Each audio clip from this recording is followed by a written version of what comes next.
Okay, take a pic. Can you take a pic? Give me your champion. Canelo Crawford. Good fight. Good fight. No. Canelo has advantage because Crawford moving up, but my advice to Crawford is like maintain the speed, improve the speed, and improve the strength. My advice to him is as he moving up to his upcoming fight, make sure that he focus on speed, he focus on how to improve his strength and while maintaining the speed. In a powerful new interview, boxing icon Manny Pacquiao didn't hold back while breaking down the highly anticipated clash between Terence Crawford and Canelo Alvarez. Drawing on decades of experience in legendary welterweight and middleweight battles, Pacquiao delivered a sharp analysis of how the fight might play out and which fighter could have the upper hand. With fans and analysts divided, the 8-division champion's insights on power, speed, ring IQ, and the brewing psychological warfare are already sparking major buzz across the boxing world. If you were to fight, let's say Terence Crawford, what weight would you want to fight at? 147. 147 still? Yeah. All right, well, I think you might be watching this. This is going to make a little bit of news. Why don't you go ahead and challenge him right now? Because my natural weight is 140. So, I mean, I'm just moving up to 147. So, it's not to getting hard to reduce. He says he wants to fight Canelo maybe at 168 pounds. Could you imagine him beating Canelo at that weight? I don't know. I can't imagine. Let's wait. Manny Pacquiao has issued a serious warning to Terence Crawford about the dangers of moving up 2 weight classes to challenge Canelo Alvarez. Drawing from his own historic run as an 8-division world champion, Pacquiao bluntly stated, "This is good for Canelo," highlighting the sheer size and power advantage Canelo holds at 168 pounds. Pacquiao explained that Crawford would need to rely on his elite speed, fluid movement, and added strength. Yet even with those tools, he warned that Crawford may still struggle to handle the heavy shots and physicality of a naturally bigger fighter like Alvarez. Pacquiao stressed that stepping into Canelo's undisputed super middleweight territory demands flawless footwork, razor-sharp ring IQ, and grueling preparation. In his view, Crawford will have to push beyond his limits just to survive in Canelo's ring, and even then, the massive weight jump could prove costly. Ultimately, Pacquiao's message was crystal clear.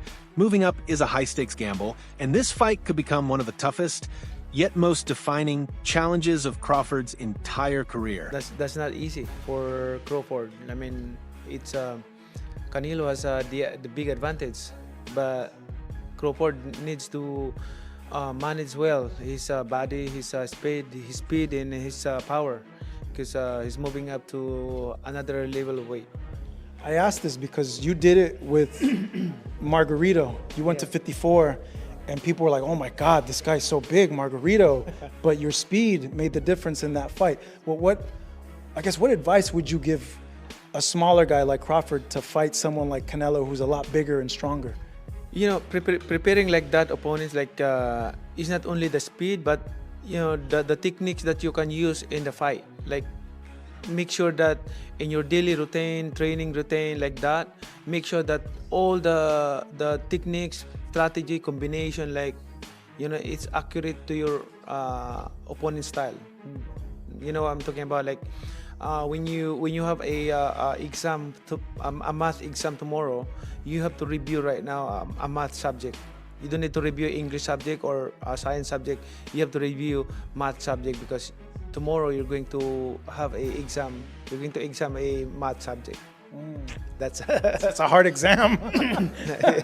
The historic mega fight is officially set for September 13th, 2025 in Las Vegas. Terence Crawford is making a bold leap, moving up 2 full weight classes to challenge Canelo Alvarez for the undisputed super middleweight crown.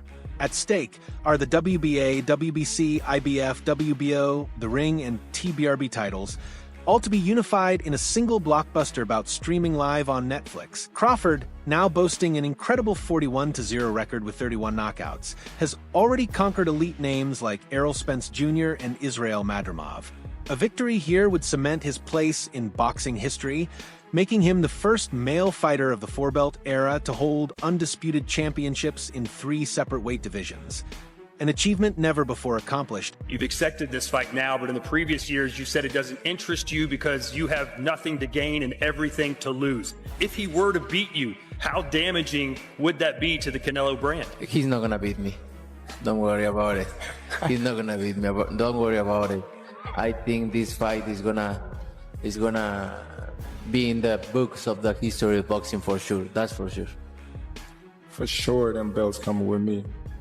They coming home with me. When you say, I want Canelo, is there anybody in the camp that would say, you're not ready for this? That's a big boy. He's strong. That's a conversation. It's not just, oh man, you will whoop his ass. Like yes, that. man type stuff. I'm not worried about Canelo. I'm not thinking about Canelo. I'm just focused on Israel Masvidal. In a small way, is this a stepping stone to your dream fight? I don't look at fights as stepping stones. It's about now. Canelo Alvarez remains the undisputed powerhouse of the super middleweight division, carrying an incredible record of 63 wins, 2 losses, and 2 draws, with 39 victories coming by knockout. A 4-division world champion, Alvarez has conquered titles at super middleweight, middleweight, junior middleweight, and light heavyweight. His crowning achievement came in 2021 when he defeated Caleb Plant to become the first ever undisputed super middleweight champion in boxing history, a feat that cemented his legacy as one of the sport's modern greats. Canelo needs to understand he's a different fighter now. The deterioration is there. He's not the same guy. He's not that destroyer who's looking for knockouts early and keeps a pace and a pressure on you. He throws 30 punches around. You're not the same guy. So telling everyone you're going to knock them out and then going into, 6 decisions in a row now? Scores a knockdown every time, the power's still there. The problem is the pace and the ability to carry on and push. That's the real difference, and that comes with age. He's 34 going on 45 at this, as far as I'm concerned. He's got a ton of fights, been around for a long time, doesn't have that same desire, the same drive to take the chances against these younger, bigger guys, because he is fighting younger, bigger guys. So you got to keep that in mind as well. I'll say he is the hardest, for sure. One of the fighters that hit very hard was Angulo.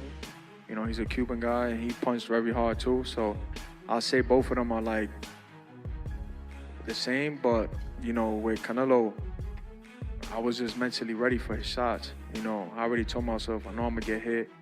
I know I'm gonna get hit on my chin, but it's, you know, I gotta bite down on my mouthpiece and push. You know, and look what happened in the 3rd round. I got hit with a left hook. I dropped. We'd be practicing in camp the whole time, you know, keeping my right hand to my chin, and I wound up just moving, and he connected right on my chin. And you see how I punched my glove. You know, that's like a thing for me when I, you know, my last time when I got dropped, I was punching my gloves. Cause I'm like, damn, I got hit with a shot. I'm not supposed to be on the floor.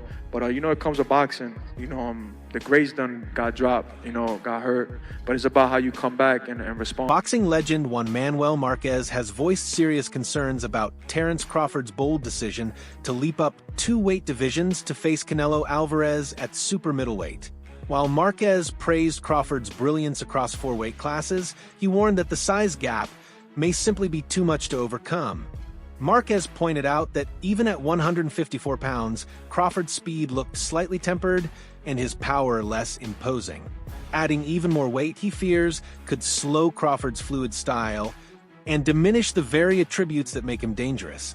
According to Marquez, unless Crawford somehow gains explosive strength overnight, Canelo's natural 168-pound power and size will rule the fight.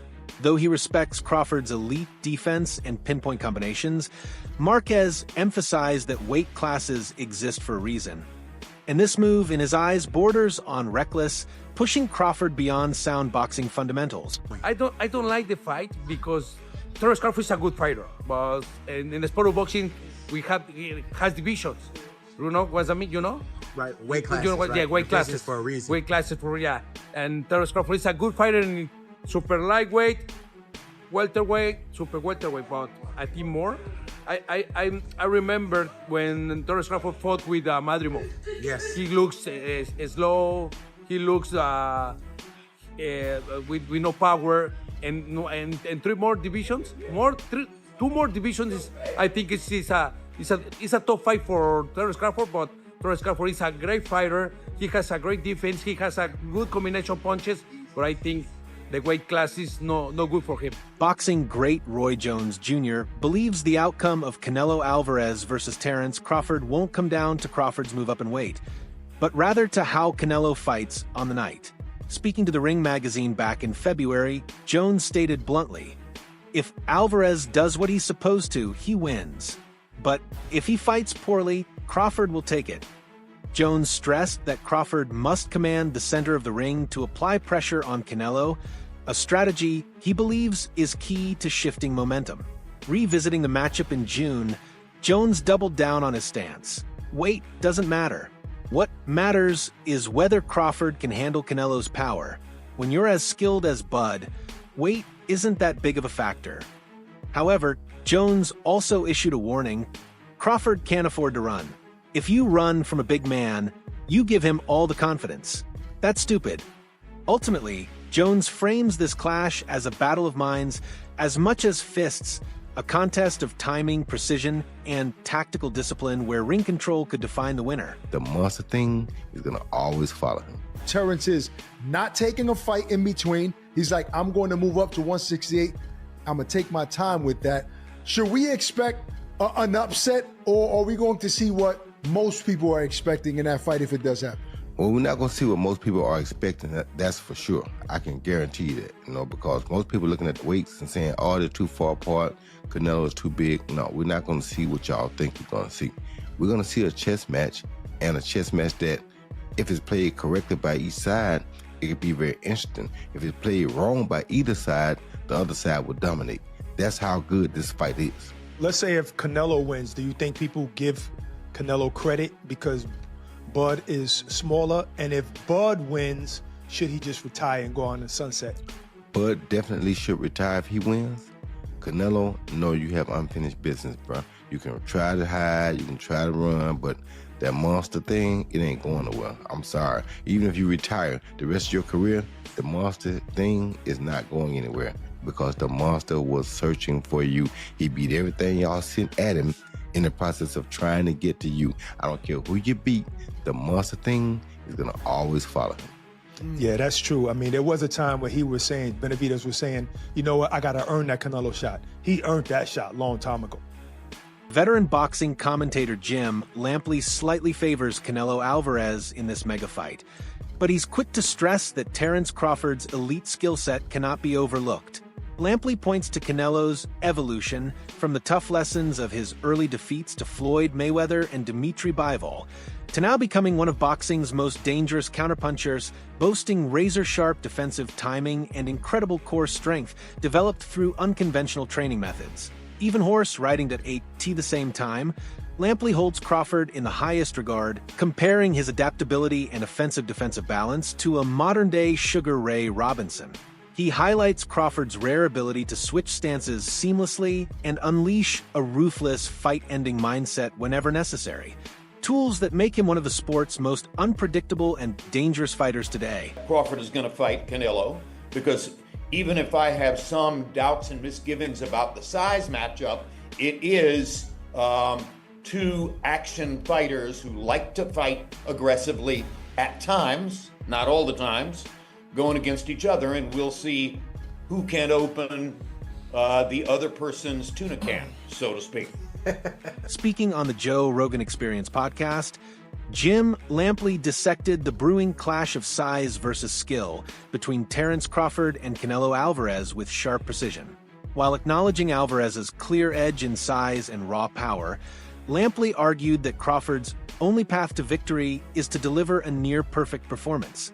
According to Lampley, that means switching flawlessly between southpaw and orthodox, creating angles dictating the pace, and, above all, avoiding flat-footed exchanges where Canelo's power becomes most dangerous. Conditioning. There's very few fighters that just train using skill, just train skills. Like George St. Pierre did that for a certain period of his career. I wonder if there's anybody left in boxing who trains just using the gym skills. There were a lot of them when I was first involved in the sport who would never have touched a weight. Right. You know, they subscribed totally to the notion that that was negative. Right. And the worst case, I mean, they definitely did calisthenics, but that was it. It was just body weight exercises,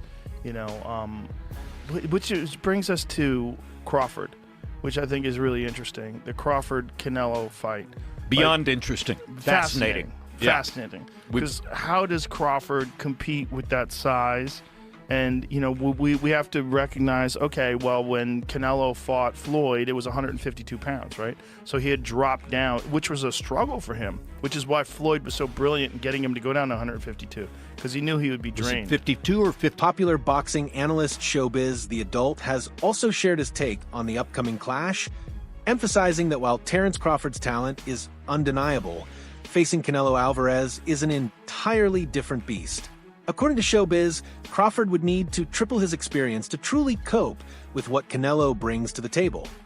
This perspective underscores the massive gap in the caliber of opponents each fighter has faced, with Canelo having battled bigger, stronger champions in heavier divisions, enduring wars at a physical level Crawford has yet to experience. If he were to accomplish that and beat Canelo Alvarez, become 3-time undisputed, is that top 10 greatest fighter to ever live? Like, that is incredible. Like, I don't think people, it's not like just becoming 3-time undisputed. You did that on your way. You beat destroyed Errol Spence, and then if you were to beat Canelo Alvarez, that is, brother, please. Does Crawford put up a better fight against Canelo than Charlo does? Hold on. I'm saying coming from one, that is shameful. No, let's go to Super Chat. Spaceman Films. What up, Biz? Who you got? Canelo, Crawford? Yeah. Got Canelo. Spaceman, that's my guy, though, man. That's the war room showing up. I ain't doing this friendly. It's my show, damn it. You're right. I mean, me and show. Still brother, I heard the punches that he hit Charlo with. And you was back further than me. Yeah. I wasn't back that far, but you was back. Boom. Damn, how far was you? He was all the way up there? Yeah, I was in the nosebleed. No, I was like, no, you get money. You got but I'm. He was comfy, he was comfy. But I'm saying, I don't know. I don't know if Crawford can absorb those punches. That's the only thing I worry about. So how can you, a man coming from 147, I know he's a great man. Crawford is a great man and a great warrior. But you come from 147 to put on a better fight than I mean, I don't even know what that means. I don't know if that means that Crawford is so great and he can do that, or that means that Charlo set the bar so damn low.